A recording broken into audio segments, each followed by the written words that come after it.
I'm Molly Pesci, and this is Barnes & Noble Tagged. Today's guest has been making a living off crime for decades, and it's all legal. How can that be? Because he is the super successful crime writer, Michael Connelly. It was the Raymond Chandler books like The Big Sleep, The Long Goodbye, and Farewell My Lovely that inspired best-selling author Michael Connolly to go from crime beat reporting to crime book writing. 3 years after joining the Los Angeles Times as a crime reporter, Michael Connolly introduced readers to the complex, emotionally scarred but tough LAPD detective Hieronymus Harry Bosch. His first Bosch book, The Black Echo, earned Connolly the Edgar Award for Best Debut Novel. Like gawkers at a crime scene, readers could never get enough of Bosch, and 14 books later, the series is still going strong. But in the midst of the Bosch era, Connolly introduced a new series with crime reporter Jack McEvoy. Jack appeared in the best-selling and award-winning The Poet and Bloodwork, and is back again in Connolly's latest novel, The Scarecrow. And here he is in the Barnes & Noble studio to tell us all about it. Michael Connolly, you've been tagged. Thank you so much for being with us. I'm glad to be tagged. Yeah, great. So the book is wonderful, but I want to look back on your career a little bit because for you, really, crime does pay. I mean, you have had this incredibly successful career writing about crime, and you started at the LA Times yourself. Yeah, like the character in the book, I worked there I worked there about 7 years. I was a police reporter for 15 altogether, and that was really the research for my books. Yeah, and he really, I mean, when you're reading the book, you get the sense that you just feel like you're right there. Do you think that experience just really made him real for you? I think so. I mean, when I write about Jack McEvoy, which I've only done a couple times, I don't have to step back and think, what will this detective do or what would this person do? I just write what I would do because I have done this job. So tell us about the Scarecrow. Well, I became fascinated with I'm always fascinated with technology and how these wonderful advances we make in society can also be used against us. And I kind of got caught on this idea about how the internet is the great meeting place now for all good things and bad things. And people where 30 years ago would keep something secret can now find people who agree with them, who practice possibly aberrant tastes and so forth.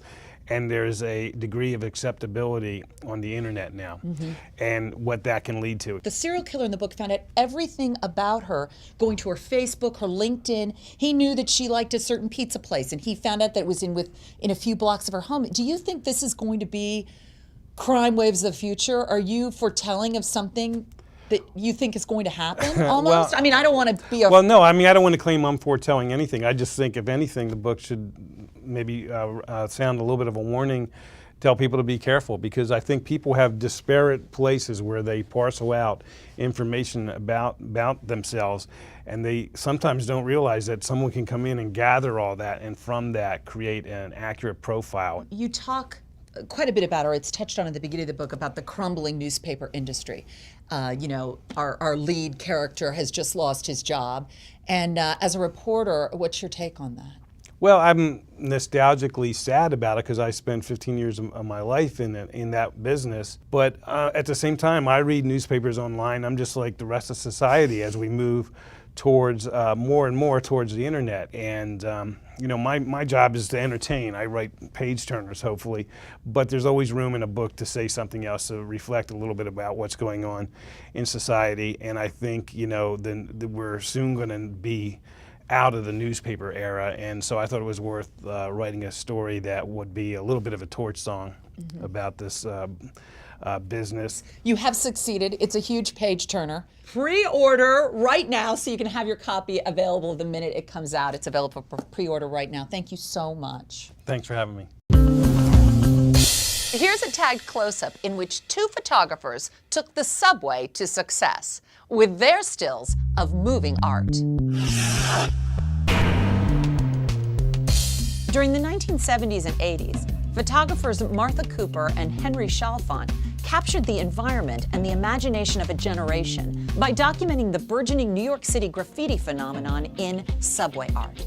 Now, 25 years later, and more than 500,000 copies later, subway art is available in a large-scale, deluxe format, heightening the visual impact of their classic images.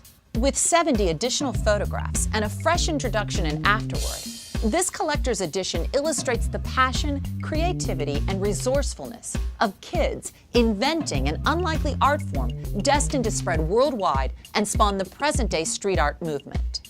And that's our Tagged Close-Up. Hey, every week some new and interesting books, movies, and music hit our radar. And I've chosen 5 favorites I'd like you to know about. My number 5 tag is Anything But Ordinary. It's the original cast recording of the Broadway musical Next to Normal. With provocative lyrics and superlative vocals, this Next to Normal recording is way above average. Unleashed at number 4 is Road Dogs, the latest from the incomparable Elmore Leonard. Leonard launches 3 characters from previous novels on a collision course about prison buddies, or road dogs, who watch each other's backs. Just next door at number 3 is Down Home with the Neelys, a Southern family cookbook. These Food Network TV hosts are all about good food and good times. In this debut cookbook, the Neelys share the delicious food they've been cooking up for years, both at home and in their restaurants. And standing strong at number 2 is Resilience, Reflections on the Burdens and Gifts of Facing Life's Adversities by Elizabeth Edwards. She was thrust into the spotlight as the wife of Senator and presidential hopeful John Edwards, and she has continued to shine through all that life has dealt her. And boy, oh boy, am I excited about my number 1 tag.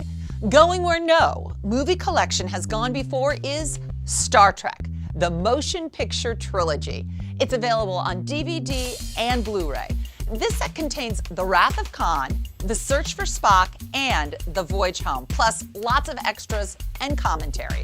Perfect for trekkers like moi. And those are my top tags of this week. Okay, I'll admit I'm a Trekkie, you're Trekker, and I was first in line to see the latest movie. And just to feed my addiction, I'm going to watch all 3 of these in their original order.